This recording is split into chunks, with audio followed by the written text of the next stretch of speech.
All right, so welcome to another episode of Critical Wave Theory. It's a podcast where sometimes we trace the underground currents of indie, emo, and everything in between. Of course, I look at classic rock, sometimes classical music, and occasionally I talk about movies and TV shows and politics and this and that. Different stuff. This time we're looking at music again.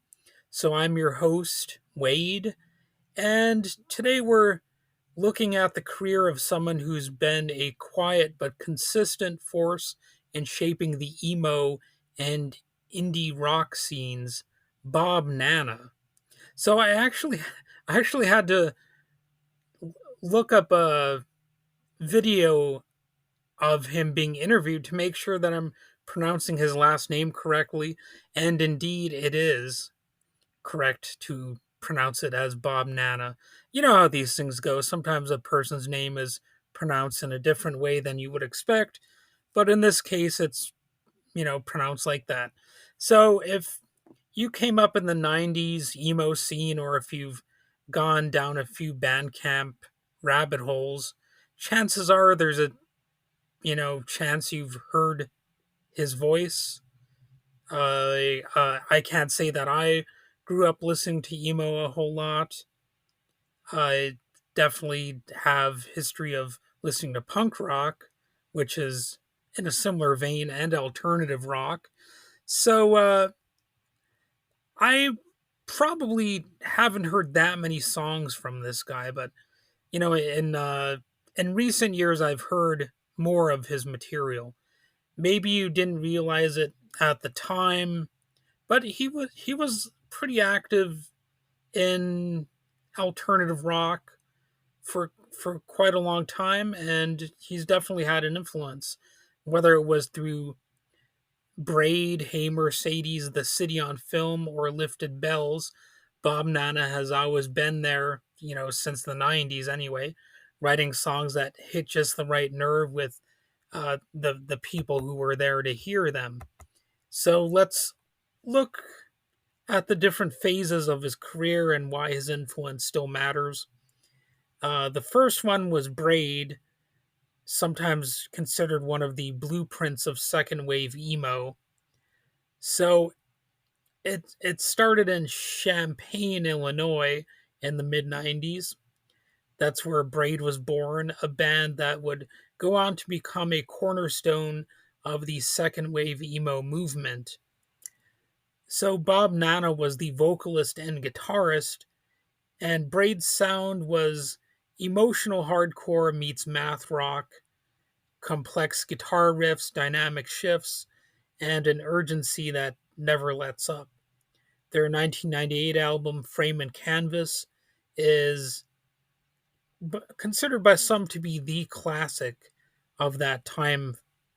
And if you ask any emo kid who's done their homework, it's raw, intricate, and heartfelt in a way that feels both chaotic and precise.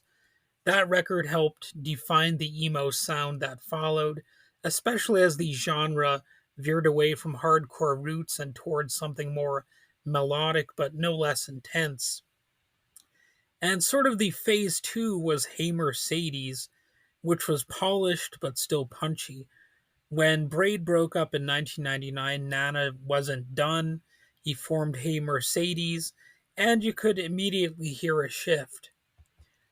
Gone was the scrappy post hardcore chaos, and came a more melodic, polished indie rock vibe.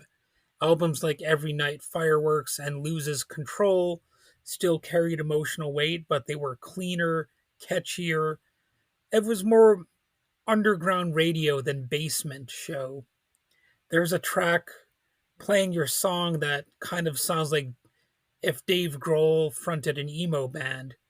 Big hooks, tight playing, still heartfelt. It's, the sound of Bob Nanna evolving, and it worked for a lot of people. So there was a third phase, the solo stuff called The City on Film, which is more stripped down and personal.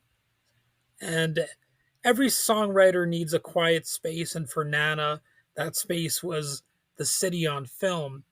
And he's since done a solo album that's just using his own name. So apparently that's possibly different from the city on film. And you can correct me if I'm wrong. Maybe it was just YouTube erroneously giving the album his name, but I don't think so.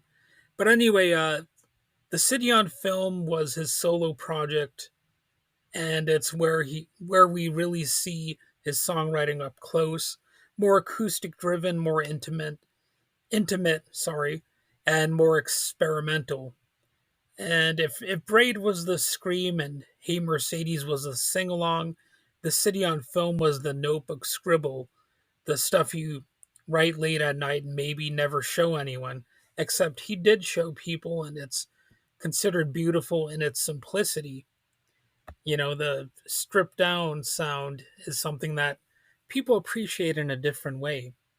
Also worth checking out the 2006 split with Minus the Bear, released on polyvinyl. It's a nice little gem.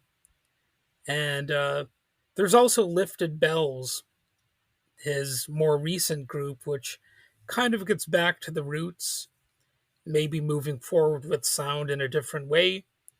So if you were to fast forward to more recent years, you would see that Nana's not slowing down. And when I say that, it sounds like I'm talking about somebody's grandma, like the speed demon grandma in a race car or something. But no, I'm not talking about that. That's why it sounds funny to me to say his name, because I'm not trying to make fun of his name, but it always sounds like I'm talking about somebody's grandma if I talk about him. But his latest band, Lifted Bells, brings things full circle. It's mathy again, it's emotional again, but there's a modern edge. It's less nostalgic, more about pushing the sound forward. It's like Braid, but with more experience, I guess you could say. It proves that he's not stuck in the past, he's evolving, still playing, still writing like he means it. So, that's basically his legacy. No matter where he goes, he stays connected to that DIY indie spirit. He's always involved, always contributing, always gaining some listeners. So, what ties it all together? Braid, Mercedes, the city on film, and Lifted Bells is the core of emotional honesty, thoughtful lyrics, and innovative and inventive guitar work. Bob Nanna never became a mainstream name, but he never had to. His influence runs deep in the scene, and really, I think that's all I need to say about it. So that's it for this episode, basically. Thanks for listening. Keep feeling things, and see you next time. And I'm losing my voice. So I guess that's another sign that I've said enough.